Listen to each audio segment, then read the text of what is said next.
And we're going live. Let's bring up the page. We're on page Kuf Yud Beis 112a. So let's get the page here. We're towards the mamash, the bottom of the page. We're learning about the different, what happens to last week we finished off with the animals that belong to an Ir Hanidachas. And we also discussed partnerships with the partnerships of peoples that have property in the Ir Hanidachas, in a city of idol worship, etc. How did we work it out? So that was last week. So we're middle of different things that are owned by peoples, whether they're the righteous people of the city, because like we learned last week, the people's products that are even the righteous possessions that are in the city get burnt. Only if they're outside the city, they get saved. The reason we were given is because that the reason they stay in a city that they shouldn't be in is because of their rechush, is because of what they possessed. So therefore they stayed, and therefore the money gets burnt as well. Like we're learning now the story of Lot of this week, that he wanted to be wealthy, so he lived in Stone, so he suffered with whatever happened in Stone. Okay, now the question is like this. The Gemara challenges the question. Bari Rav Yosef.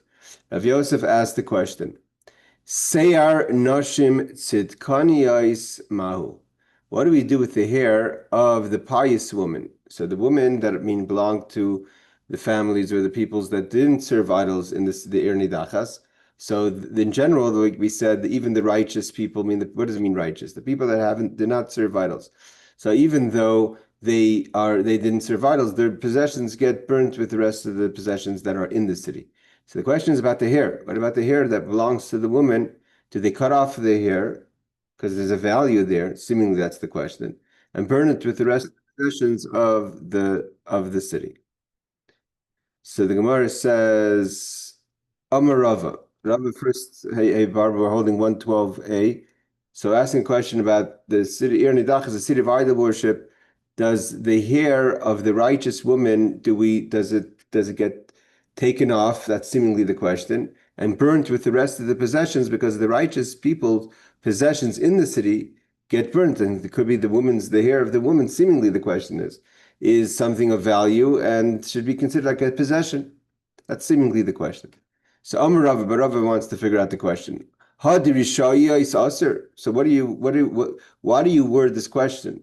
Are you convinced that the challenge is only with regard to the, so to say, the pious woman's hair, but the ones that the hair that belongs to the people that are going to be killed, they get beheaded. So they're going to be killed. The righteous women don't get killed. But do you cut off the hair of it's obvious to you that you would cut off the hair of the woman that get beheaded and burn it with the rest of the possessions of the city? So the Rava says there's no basis for this. Why? Because it says tikbaitz visarafta. Tikbaitz means that you should gather and burn. Gather all the possessions of the city and burn it. This comes to indicate that the only thing that's lacking is to just gather what is ready to be gathered and to burn it. This excludes right? There's no question. You're not going to burn the heads of the women that are beheaded. So you'd have to cut off the hair. So then there's three things that are lacking. You have to gather, burn, and talisha you have to cut off. You have to disconnect, detach. The hair was on the woman's head. So there's no basis for this. What's the question? So there's not even a question for the wicked woman. So why would you ask a question on the righteous woman? So, hypothetically, if you're just going to take the question face value, you could say there's a difference, because the women that are wicked get beheaded. So maybe there would, in theory, if not for the exclusion of the word talisha, that it says tikvois v'sarafta. From this, we learn that we exclude anything that's lacking to be detached. Then you would think to cut the hair off the wicked woman and burn it. And the question would be about the women that don't get burned, don't get beheaded. So do we cut off their hair because it's a value? But the Gemara doesn't accept that to be a question, because the pasuk excludes any need to detach. So therefore, we would definitely not take off the hair of the wicked woman. So why would we take off the hair of the righteous woman? But it's only because we have a limud, only because we have a pasuk. If not for the pasuk to teach us that detaching is not required, so then there would be a thought to say that surely the wicked woman we would detach their hair and burn it, and possibly the righteous woman we would detach their hair as well, means cut off their hair while they're alive and burn it with the rest of the possessions of the city. So the Rashi says, Sari Nashim Sitkanias should be Ir Hanidachas Mahu. The hair of the righteous woman of a city of idol worship, what do we do with the hair? Is the hair of a woman considered almost like a possession that even though it's connected to her head, that we would cut it off and burn it. That's what we call in the Gemara the Havamina, the thought of the question. So Rava says, 1 second. Rishanias pshitilach this sarfim shalir. You're asking about the righteous woman because it's obvious to you that the wicked woman we would cut their hair off. Okay, so he says no. Why? Because we have a limud. You have to remember something, that the limud is the pasuk, which says, "Hey, Shirki, we're just going through the next scenario of questions about different possessions. Do they get burnt or not with the shalal, with the spoils of the city?" So here we're asking, then we're holding the Havamin in the question that wants to know about the hair of the righteous woman. That do we basically cut off the hair of the righteous woman and burn it with the rest of the possessions of the city?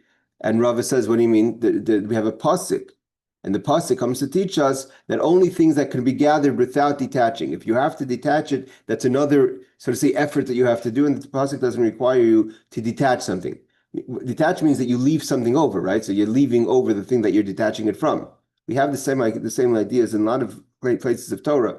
When you have the yadayim, the things that are connected, handles or stuff, how do they connect when it comes to tum and tara? If you touch a handle of a pot, does it make the pot tummy? So tlisha shetzarach legacha, you have to shave her head off. So the pasuk is coming to say that we wouldn't shave the head off. But again, if not for the pasuk, there could be a question to shave the heads of the righteous woman and burn it with the possessions of the city. The basis of it sounds biblical, but the basis of it is, till today, women are selling their hair for wigs. There's people who grow their hair.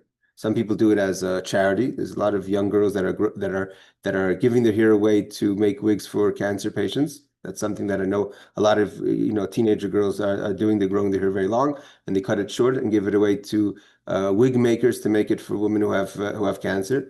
And some people who are doing it for income. And especially in poor countries, there was a whole story many years ago at the hair of women in India that were being used for wigs for religious Jewish women. So it's a commodity. It's something that has value, and therefore there's a question. There's a thought. If not for the pasuk that says talisha, that you don't have to detach, then there would be a thought to have the woman shave their hair and burn it, even the righteous one. So, but here the Reb Steinsaltz quotes the Rambam that says. Deriving benefit from hair of the male and female inhabitants of the idolatrous city is permitted. Means so the Rambam learns a step further. That means that a person could actually sell the hair or use it, make a wig out of it. Might as well, kind of thing. So the Rava says no, that's not the question. But because we have a special pasuk that says that the wording was tikboitz v'sarafta, only to gather and burn, but not to gather, disconnect, detach and burn. So therefore we can't be talking about hair. So what are we talking about? So we're talking about wigs. They pay a nachris. Pay a nachris means a wig. Regard to wig. If a woman has a wig, do we burn the wig of a woman of the righteous woman, of her wig as a possession that gets gathered into the city square and get burnt? So now the Gemara says, "Hey chidami." Okay, from here we see that in those days, for the wigs they had today, a wig is today we have like the more lesser wig, meaning to say that the women take them on and off. But those days there was the wig kind of more like what some people use for people that are bald, as opposed to using it for modesty, where they would glue it on. So the Gemara says, "Hey chidami, id mechuber begufa." If it's attached to her body, like in the way of glue or wax, So they actually put a substance to keep it on permanently, to hold the wig on. Kigufa dami, loy. So it's sorry, kigufa dami, then it should be considered like her body.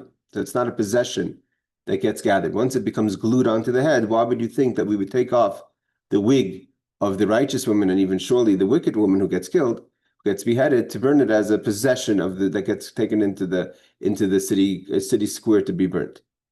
Like tzricha de talibe sifta, that it's hanging on a peg. There's different understandings. Hanging on a peg means seemingly hanging on a peg in the literal translation. In the simple translation is that she takes it on and off. She hangs it on a shaitel head. A shaitel head is a wig, like women today have their wig styrofoam heads that they keep the wig on, right? So a wig that goes on and off basically. So because it's on and off, it's on the peg. So we should consider like any other possessions, even the righteous that get gathered into the city. So if the woman today women have more than one wigs, right? So if a woman has a few wigs, it's a possession. So she gets taken and gets burnt.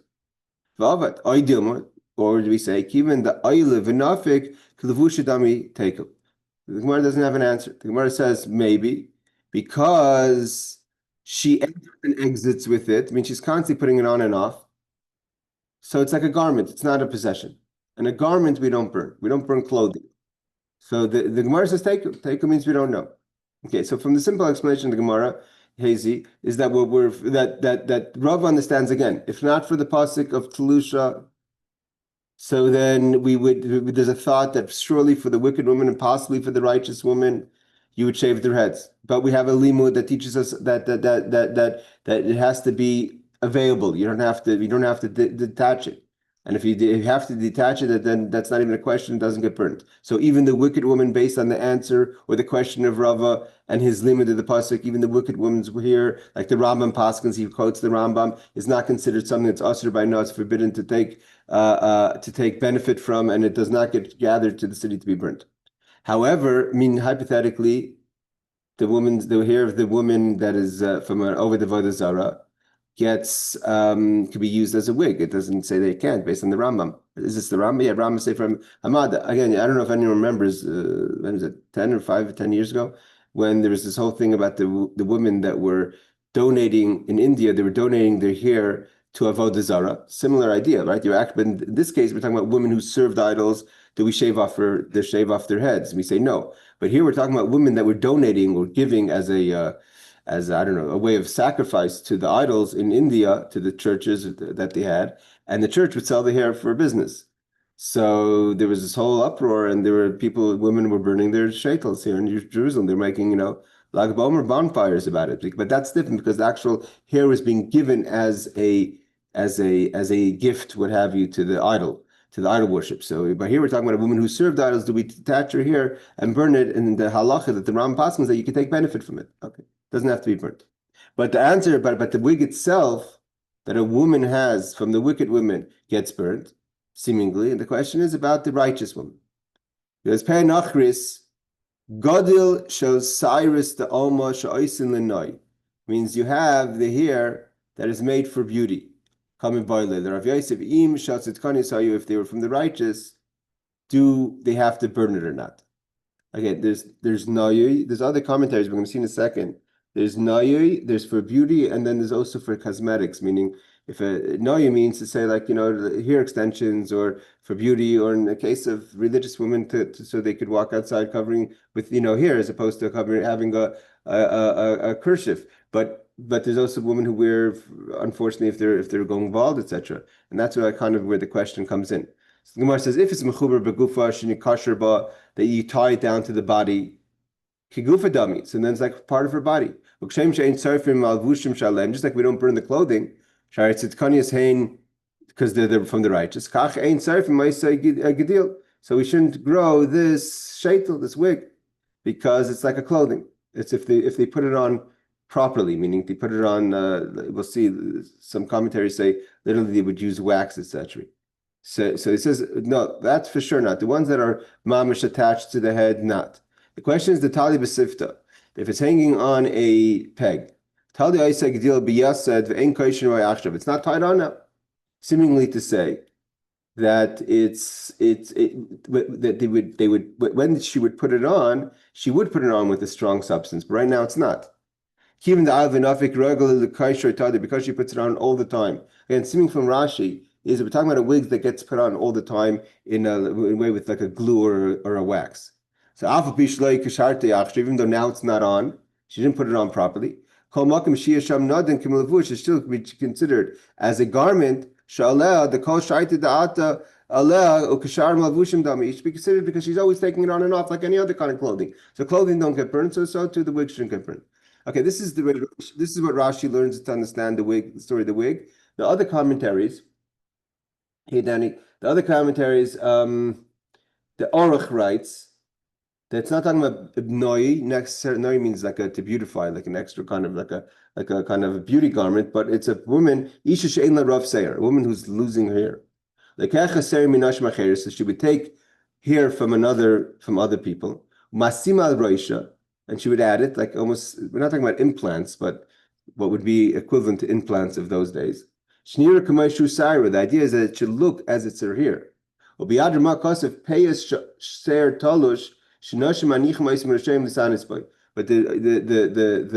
Ramah learns more like Rashi, that it's not talking about that it's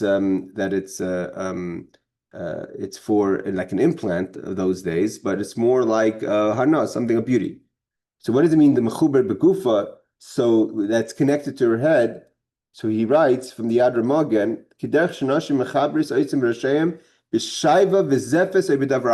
means that they would actually glue it or wax it into their head. So it was properly, like today no one does that. I mean, I'm not talking about implants, but a woman who wears a beauty sheitel, it goes on and off with a clip. So the reason I'm mentioning it is because Rashi says when we say the sifta means a peg.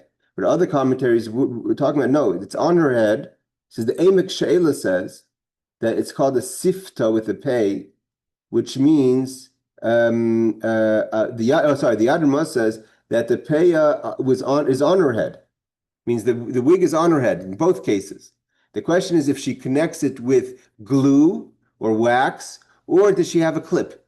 Today, anyone who's familiar with the women's wigs, today the wigs have clips, like a little like a clip that holds it into the hair. So the wig, the bottom, the inside of the wig connects to the woman's hair with a clip. So that according to the Yad Ramah, that's the question. The question is that if it's on her head but it's in a clip, it's connected by clip versus the glue or the wax.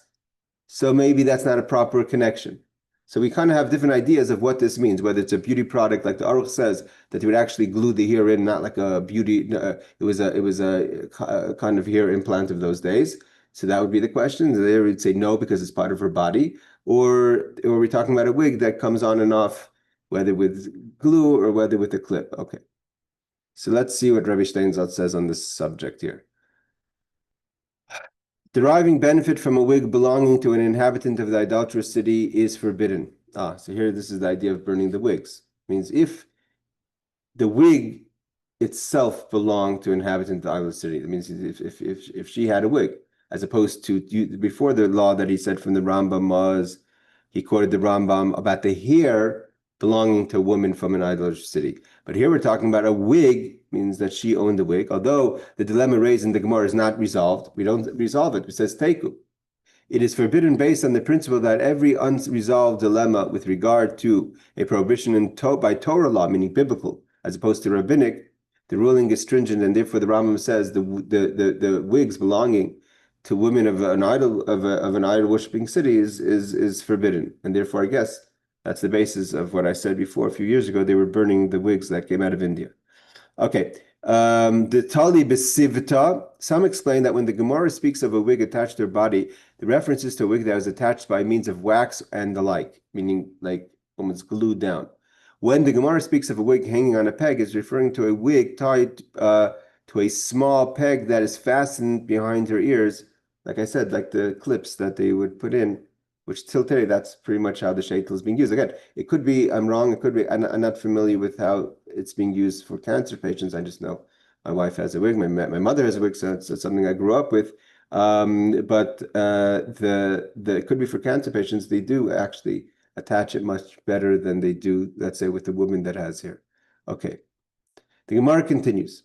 This is a continuation of the Mishnah, where the Mishnah says that one of the conditions is that you have to gather all the possessions, the shalala, to the rechayiv. Rechayiv means the square of the city. What happens if the city doesn't have a square? Tan Rabbanan, what happens? We learned, Ein la rechayiv. A city has no main road, doesn't have a square, doesn't have a public space. So that's a condition. Ein nasa Ir Hanidachas. So therefore, the pasuk says you have to gather it into the square of the city. There is no square, so fine. That city does not qualify for the laws of Ir Hanidachas, which mean whoever serves idols in that city gets stoned, a more severe punishment of death, but the possessions don't get destroyed and burnt, and the city doesn't get destroyed, and the possessions go to those who inherit them. That's the opinion of Rabbi Yishmael. Rabbi Akiva says, Ein la rechayiv, if there's no square, that's just a technicality. So oisin la rechayiv, just we make one. B'maika miflagi. What is the argument? So the Gemara says, Mar Savar, one holds, Rechayiva me'ikara mashma. Mar Savar rechayiva hashtanami mashma. Rabbi Shmuel learns that it means that me'ikara, that the city had to be a city that had a square in it. Rabbi Akiva says, no, it's just make sure there's a square when you're going to do what you do in the city that is an idol worship. If they don't have a square, make it. Okay, so the question basically is are we looking at what defines a city?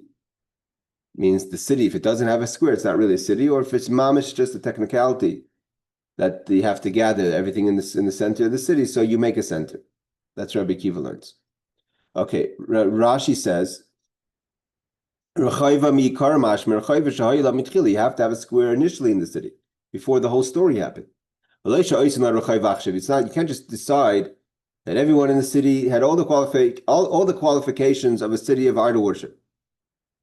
Warning, a majority of the residents, the citizens, all the conditions we said, Jews, not women, instigators, men instigators, all the conditions. There's only one problem. There's no square of the city. There's no central part of the city. So Rabbi Shmuel says that it's not a kind of city that we're talking about. It's a city that doesn't have a square. That's not a city. That's a neighborhood. That's a town. But if you want a proper city, it has to have a square. That's a definition. That's a sign.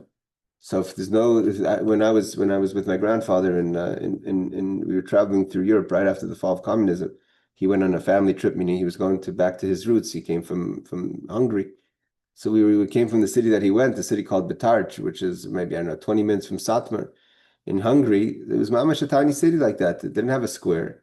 They shared a square between two cities. It was like a dirt road. That at the end of the city, there was a place, there was a kind of a little central area where there wasn't shops, there was just a bar and a pub, and maybe a place to sleep for a few people. Mamash, what we call a krechma. It was like mamash ancient Europe, but it was kind of out of the city. You had to go, it was connected to cities. So that's not a city, according to Rabbi Shmuel. Rabbi Akiva says it's mamash a technicality. And therefore we'll make the square, and then we'll bring all the possessions in the square and burn it. So we're here, let's see what Rabbi Steinzat says. Some explain that the dispute is with regard to the meaning of the term its square. According to Rabbi Shmuel, the reference is to a place that the inhabitants of the city are accustomed to utilizing as a square and a central area.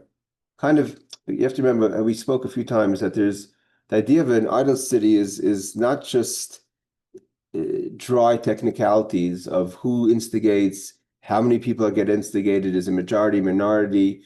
This seems to be kind of a community question.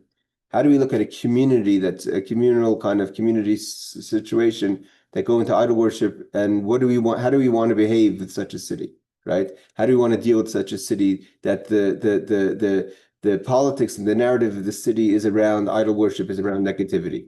So because it's based on it's a city that has a central area. Part of the conditions of creating that central area is that makes it available for people to gather and talk their politics. And there's a place, I think in London, so there's a square, I forgot what it's called, where everyone could gather and say whatever they want. You could say anything you want as long as you're not going to curse the queen or the king. So that a place like that is a place where people are going to say their narratives of idol worship. So that's a sign of what we're trying to deal with over here. Therefore, the building a square in the city is not sufficient to render that square its square, because doesn't have the things that cause the problem. Here you're trying to create the cause, although didn't exist in the first place. Rabbi Akiva understands the possessive term as a technical requirement only. Since there is a square that is now accessible to the inhabitants of the city, it's square. Rabbi Akiva says, okay, so what were we lacking? That the people were gathering somewhere else to instigate each other? Again, a square shows a sign of a community. When there's a square, that means people gathered together to the town square. So if there's no square, kind of everyone does their own thing. So how are you judging them as a community? Rabbi Akiva says it's mamash a technicality. If it doesn't have a square, it does not become an adulterous city, even if most of the residents of okay, I think this piece is going on the next.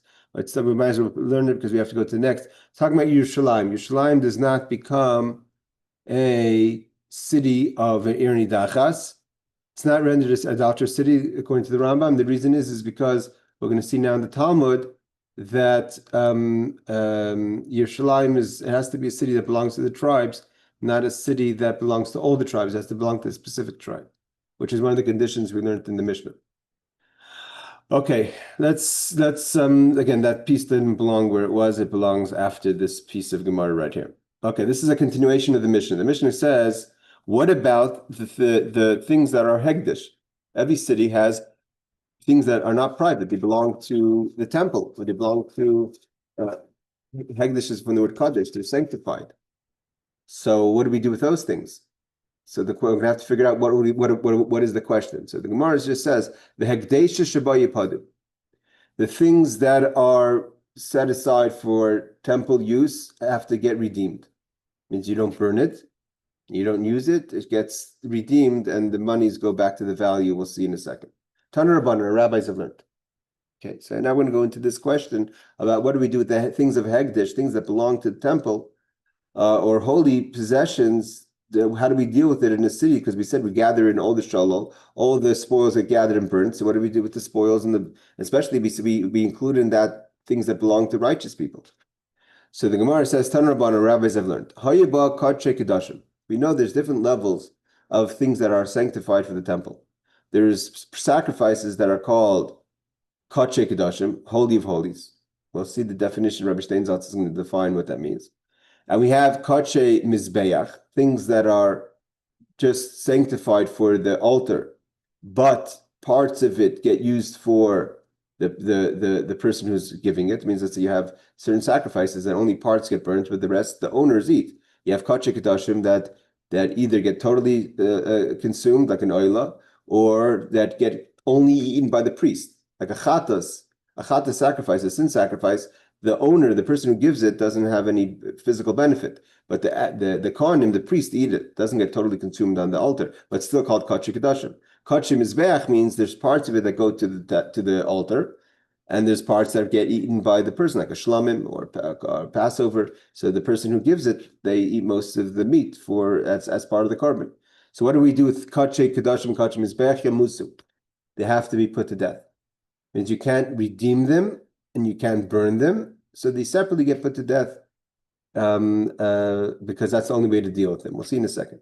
Kache bedek habayis. What about things that have been set aside as donations for bedek habayis, which is that you donate things for the upkeep of the temple? It means it's not a sacrifice, but it's values that you that either monies or other valuables that the treasurer of the temple could use at their own will. I mean, they could sell it for anything, and the funds get used for the upkeep of the temple.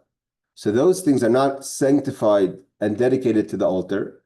So they're initially given just as a value for the upkeep of the temples, and therefore you can't use them actually because they belong to a city of idol worship. But you could redeem them, and then by redeeming them, it kind of saves the value by transferring the value to something else, to money, let's say, and that way the value could stay with the temple, and then the item itself doesn't get used for the temple. I mean, we don't want to use the thing for the temple itself, even for the upkeep, because it was part of idol worship. But at the same time, it has value, so once we redeem it, its value gets transferred.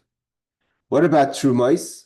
Let's say you have trumas tithings. We'll see in a second who owns what tithings are we talking about. There's two options for the tithings. Option number one is that the tithings are still by the Israelite, the one who has to tithe, but he's going to or she's going to tithe. But so therefore you're not going to eat it. You have to give it to the Kohen, but you didn't give it to the Kohen yet. Or are we talking about the tithing that's being given to the Kohen? And let's say the Kohen is one of those people that also served idols, right? So what does he do? He was given tithings. So Yirakfu, you have to let them rot. Umayser Sheni, what about second tithings? Second tithings is that first we give one tithing to the Kohen. Sorry, the Truma we give to the Kohen.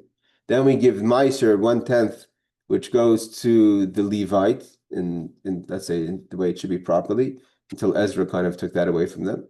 And then you have Meiser Sheni. You have Trumas Meiser also. You have to give Meiser from the Meiser as well. You have to give Meiser of the Meiser. But let's say then there's Meiser Sheni. Second tithings is from your first fruit, from your fruits that the owner eats, but has to eat it in Jerusalem. So Meiser Sheni. So what do you do with the second tithing? So it's for the owner keeps it, but the owner keeps it and has to bring it to Jerusalem. So what do you do with it? It's still holy. So what did we just burn it in the city square? Varakisve Kodesh.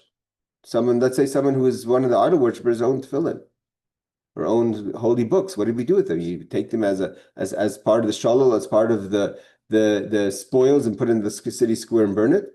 So that you hide it. So there's the first tithings with truma, meaning that has to be let to rot.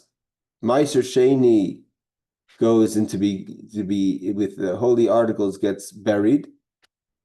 That's the opinion of the Tanakama. It means the initial opinion of the Mishnah, of the Brisa. Rabbi Shimon Bar Yochai says, it says behemta. The Torah says to take all the animals that you own, and they have to be burnt they have to be destroyed with the spoils of the city. And from this we exclude v'loi behemes b'chor ma'aser. If you and again we have to see what Reb Shimon is talking about. This Mishnah has to be broken up to 1,000 pieces. This brisa, the Mishnah, but the behema of a firstborn, right? A firstborn animal goes to the Kohen, or the 1/10 belongs to the owner but has to be sacrificed. That's meiser, and that meiser has to go be sacrificed and it gets eaten. So what do we do with the animal of the firstborn and the meiser? Again, the question is who owns it. Where are we talking about? Are we talking about that the Kohen owns it, or we're talking about the Yisrael owns it? Is it blemished, non-blemished? There's a difference. If once it's blemished, it can't be sacrificed. How do you deal with it? Who eats it, etc. Shlala, some of the spoils, prat lekesef hegdish v'kesef meiser, means only spoils that belong to individuals, but spoils that are monies dedicated for the temple, or monies that are for meiser sheni, because the law is basically, let's say a person lives, I don't know, in Metula, those days, or in Tveria, right? To go to Jerusalem and carry all your fruit, your second tithings to Jerusalem, schlep it in your car, and then start eating it over there is kind of difficult. So the Torah allows for a person to turn the meiser sheni into money, and then or valuables, and then take it and use the money. Has to be used in Jerusalem. So you have to use it for certain things. You can't use it for anything.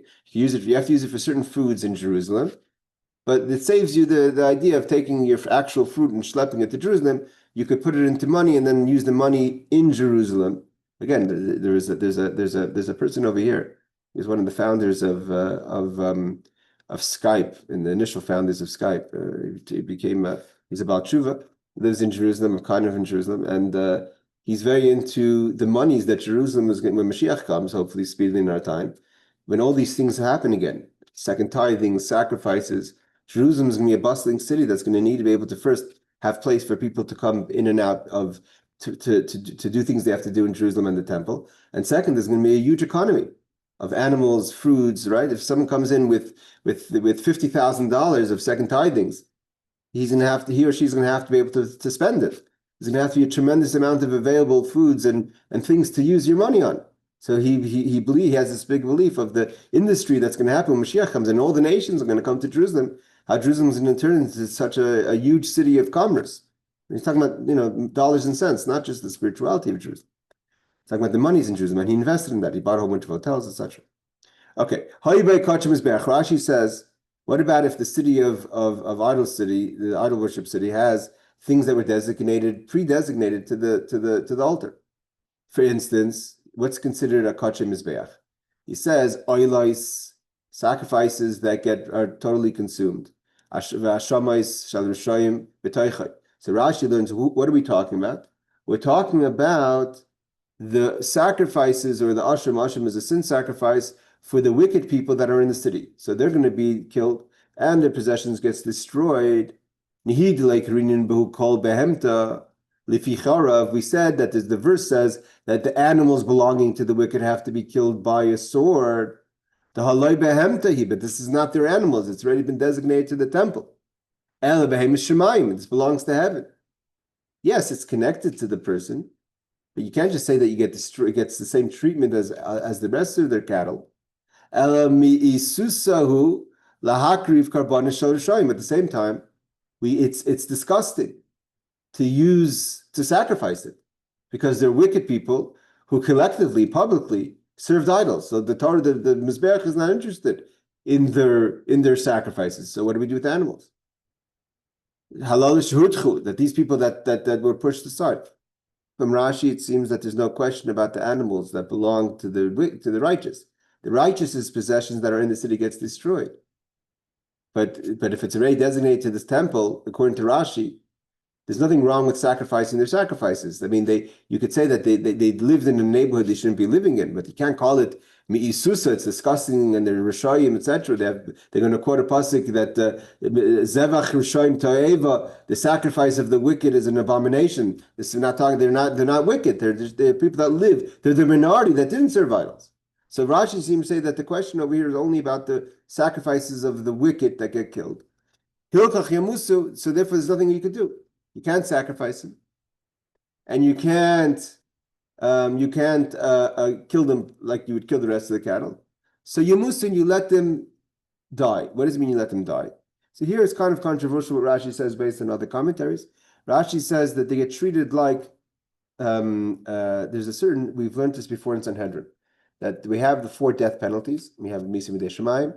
We have people that do certain things that the Torah, they don't qualify to be killed according to this 4 death penalties, but they get put into an isolated space and they get fed foods that would cause them to die. Meaning, Yamusu, how? You put them in an isolated place, and you overstuff them with barley, that until basically the stomach explodes. It's a way of dying. I'm not sure why that's more pleasant than the 4 deaths, but that's also done to people. So a lot of commentators say that we don't find that there's no makar, there's no source. The Rashi should say that we treat animals that way. There's people that get treated that way as a way of a certain sign of unwritten death sentence. But there's no source to say that we treat animals that way. We're going to learn. So the question would be, why can't we just redeem them? Because they're animals that belong to the wicked, so they can't be redeemed. The Gemara is going to address that question. Shinemar, Kali Lashem Alikecha, Reb Shimon Aimer Lekamam Farsh Timer. Okay, we're going to learn what Reb Shimon, again, what Reb Shimon is saying, also we need to be understood. I just want to bring that before we learn Reb Steinsaltz here. He says,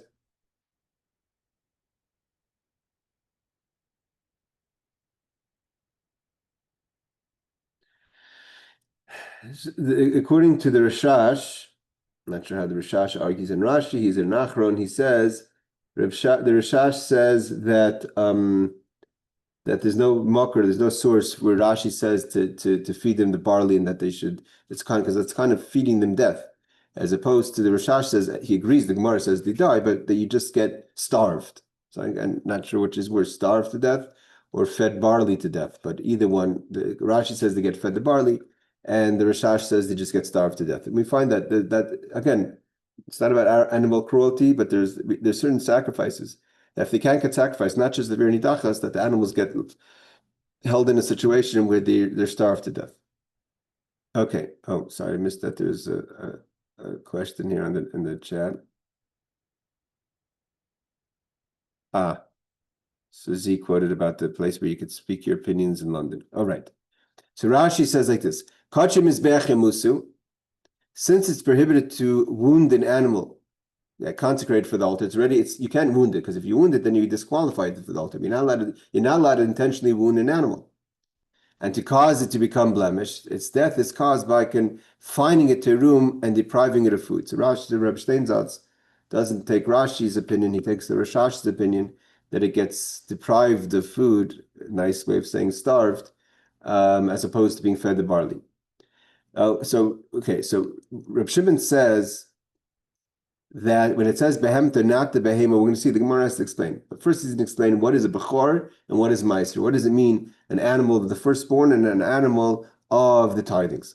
So he explains like this: the male firstborn of cattle, sheep, or goats that belong to a Jew is sacred from birth and must be given to the priest. The priest then sacrifices it in the temple, again, provided that it doesn't have a blemish.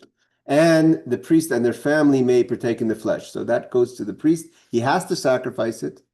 It's a whole. We're not learning it now. The Gemara B'chayros deals with it because the priest. You have to remember, this is a business. I mean, imagine you're a priest and you're getting the firstborn animals, and then you have to schlep it every time to the temple to sacrifice it. So they weren't really trustworthy to make sure that they wouldn't actually blemish it themselves. Because for them it was much easier if there was a blemish, and then they don't have to take it to the temple.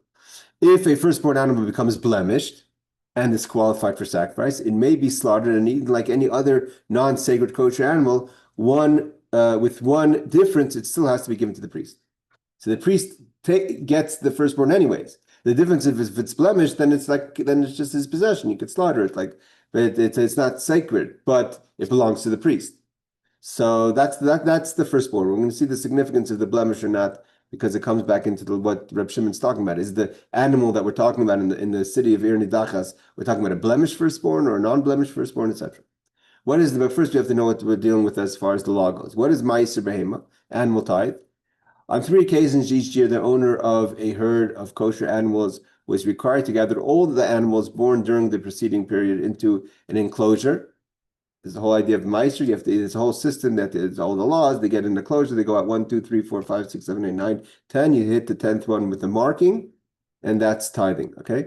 So during proceeding into the enclosure and let them out one by one, the animals passed under the shepherd's rod, right? Leviticus 27, and every 10th animal was marked with a red paint to indicate that it was an animal tithe and sacred. If it was fit to be sacrificed, the animal tithe was brought to the temple and sacrificed in a manner similar to that of the peace offering, which is a shlamim. Its blood was sprinkled on the altar and its meat was eaten by its owner. So unlike the firstborn that goes to the priest, the owner eats the first tithing, but has to bring it to the temple for sacrifice, but not by the priest. The details of the halachos of animal tithings are elucidated in tractate Bechoros. Okay. Kachek Dashim, what is holy sacrifice, offspring of the most sacred order? So it says burnt offerings, sin offerings. So burnt offerings is the olah, sin offerings is the chatas, guilt offerings is the asham, and communal peace offerings are included in this category. It means even though it's a peace offering, it's a shlamim, but it's communal, not private. The following regulations apply specifically to these sacrifices. They are slaughtered only in the northern section of the temple. That's number 1. We say this every day in the Ezim Kohen, right? Those offerings that are eaten in the courtyard, those offerings that are eaten, meaning not the burnt offerings, may be eaten only on the day the animal is sacrificed. It means you're only given 1 day, and the night following that day. They may be eaten only by male priests and only within the temple courtyard. So that's eaten by the priest same day and night, and have to be eaten in the temple itself.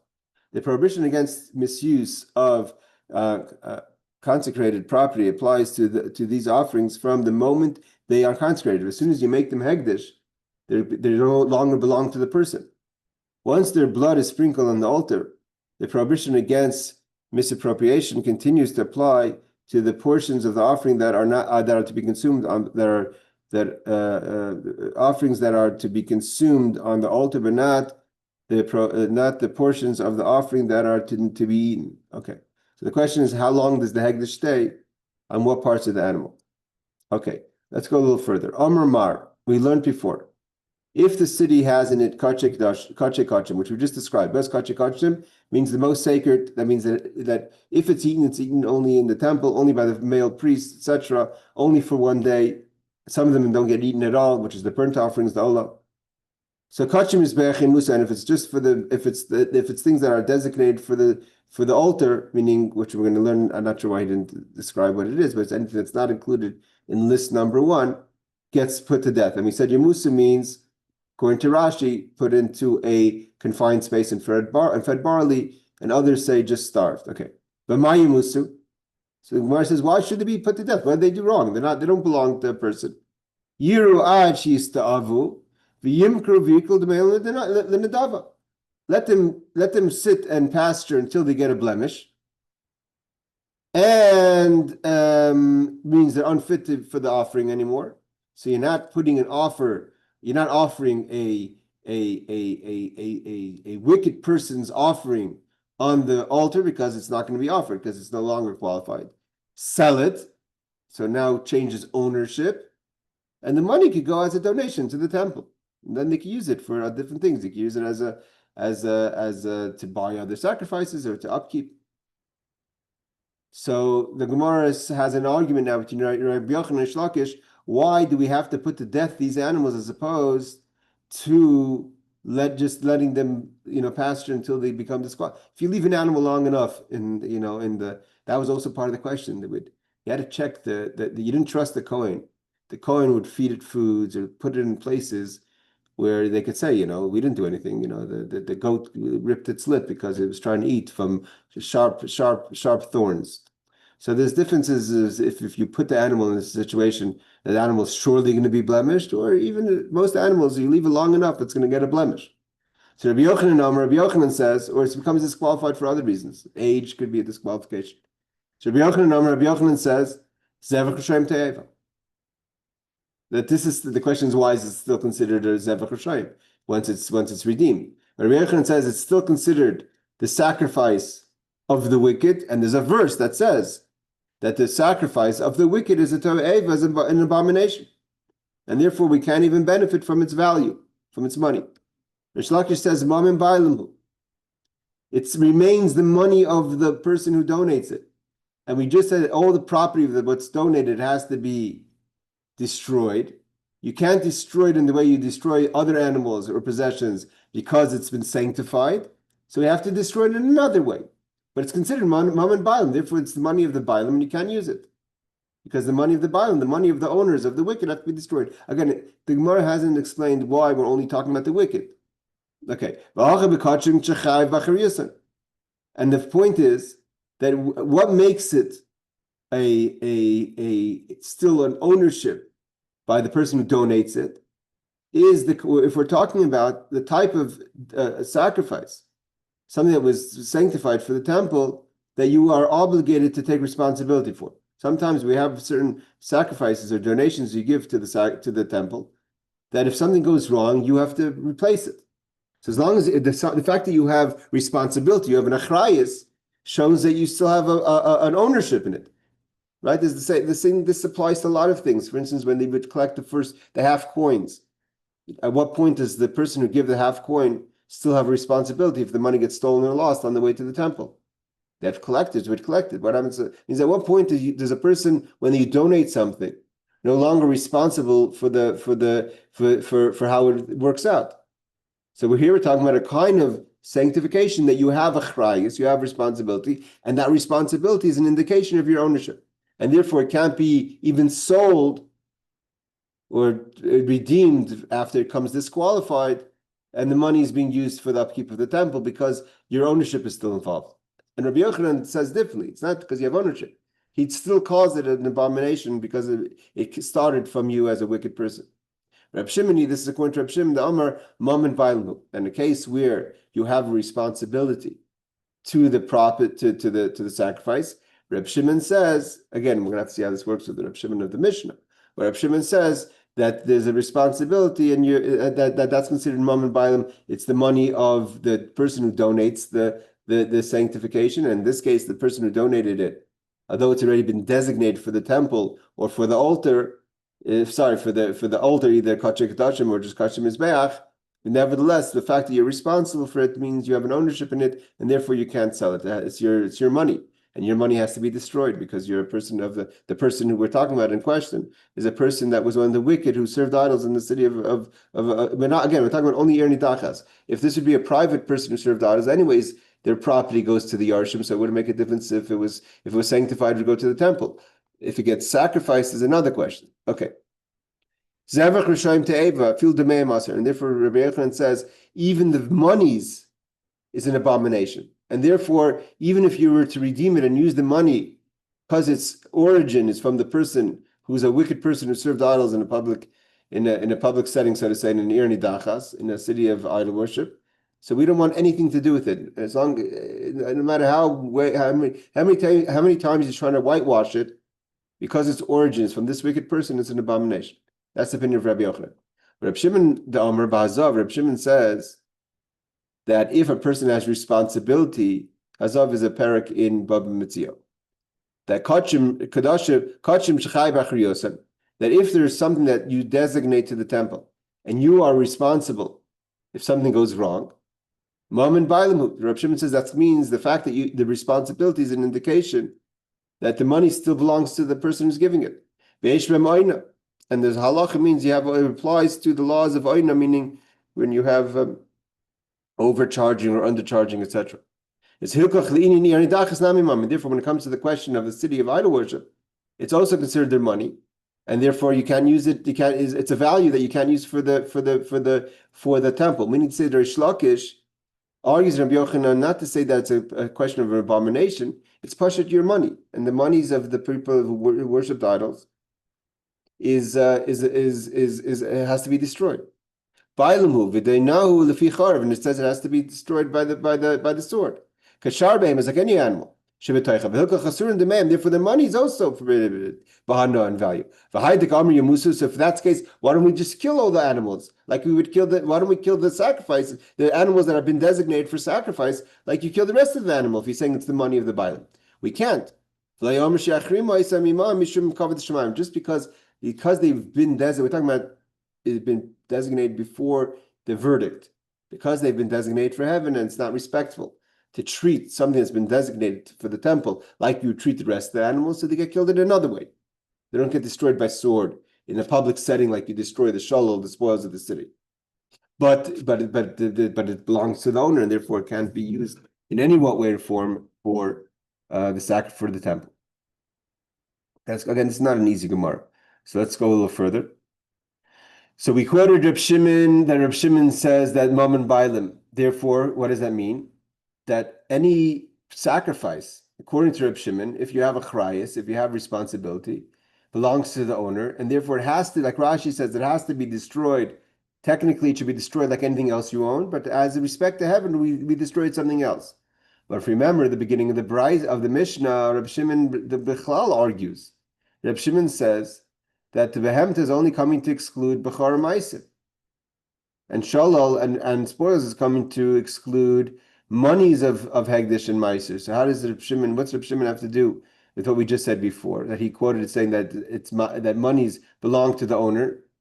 So how many say for Reb Shimon Reishul Av Reb Shimon? So the very fact that the second part of the Mishnah is Reb Shimon, and seeming to say, we'll see later, we're not getting into what is the argument between Reb Shimon and the Tanakama, but the very fact that Reb Shimon says the second part of the Mishnah means he disagrees with the first part of the Mishnah. So how could we quote Reb Shimon as a source of reason why we're destroying the animals? We're destroying the animals because Reb Shimon says you have a responsibility, therefore it's Mammon Bailim, it belongs to the owner. But Reb Shimon doesn't agree with that whole statement in the Mishnah because he argues on that Mishnah. So how many say Reb Shimon here, Reishal Av Reb Shimon? So the initial statement of the Mishnah is not according to Reb Shimon. So why do we kill the animals? The whole reason we kill the animals according to Reish Lakish is because the value of the animal belongs to the owner, meaning the sinner who served idols. But that statement is based on Reb Shimon, who disagrees with the statement of the Mishnah. So it can't be, how does it go together? So therefore the Gemara says, no, we're talking about Kachim Kalim. We're not talking about the most sacred sacrifices. Again, we have to understand when the Gemara says that, what about the sacred sacrifices? Kachim Kala means light sacrifices. We'll see in a second what defines that. This is the opinion of Rabbi Yossi Glili. That Rabbi Yossi Glili says that light sacrifices, which are sacrifices that are not severe, meaning they are eaten by the owners, they have more time, like a Passover sacrifice, so not eaten by the Kohen. So that's really the money of the owner, because the owner is eating it, and it's still his or hers. So what about the something that's been sanctified for as holy of holies, meaning it's only eaten by the Kohen or totally consumed by the altar? You can't use it on the temple because it belonged to the wicked, but the money is already totally disconnected from the owner and Yipadu. Meaning to say, so we shouldn't go too fast. We have a mission that says like this. Let's just break it down. We have different types of things that get designated for the temple. You have kachik kachim and kachik kalim. Kachik kachim is severe, so to say, very holy sacrifices, like we quoted, sin sacrifices, guilt sacrifices, communal sacrifices, all those total consumed sacrifice. Basically, once the owner gives it or the community gives it, they take no part in it. If it's consumed totally, then of course. But even if it's eaten, it's only eaten by the kohanim. It's nothing to do with the owner. The owner totally, so to say, almost disconnected from it, seemingly. So therefore, there's no reason why, once it's been designated to the temple on such an extreme level, that we should kill it. Maybe we don't sacrifice it because it came from a wicked person, but there's no reason we shouldn't be able to redeem it. So if we're going to go according to Reb Shimon, like the initial statement of the Gemara, so according to Rabbi Yochanan says it's an abomination is an abomination, end of story. Rish Lakish says it's Mammon Bailim. It belongs to the owner. But it doesn't belong to the owner. It would only belong to the owner if you're going to take the opinion of Reb Shimon. That says that if you take responsibility to make sure that it makes its way to the temple, if not, you have to give a second donation, money or animal. So that shows a level of ownership, even though you don't touch the animal afterwards, you don't eat it, it gets eaten by the Kohanim. But we can't say it's Reb Shimon, because Reb Shimon disagrees with that whole statement of the Mishnah.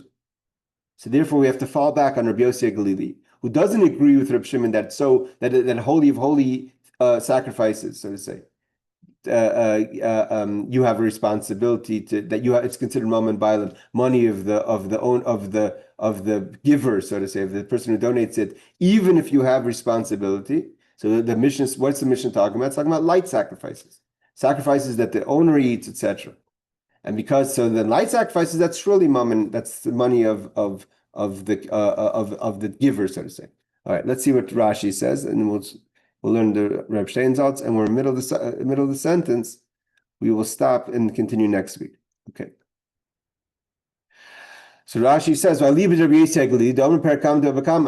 Yossi Glili, this has different than Reb Shimon about what level of ownership does a person have when you sacrifice something, when you give something to the temple. So Rabbi Yossi Glili says in the first chapter of Baba Kama, what does it mean to take, so to say, me'ilah, to take benefit from a sacrifice? The rabbis, it comes to include kadashim kalim shehem moinai, that a person is not allowed to take benefit from a sacrifice, even from light sacrifices. That's considered your money.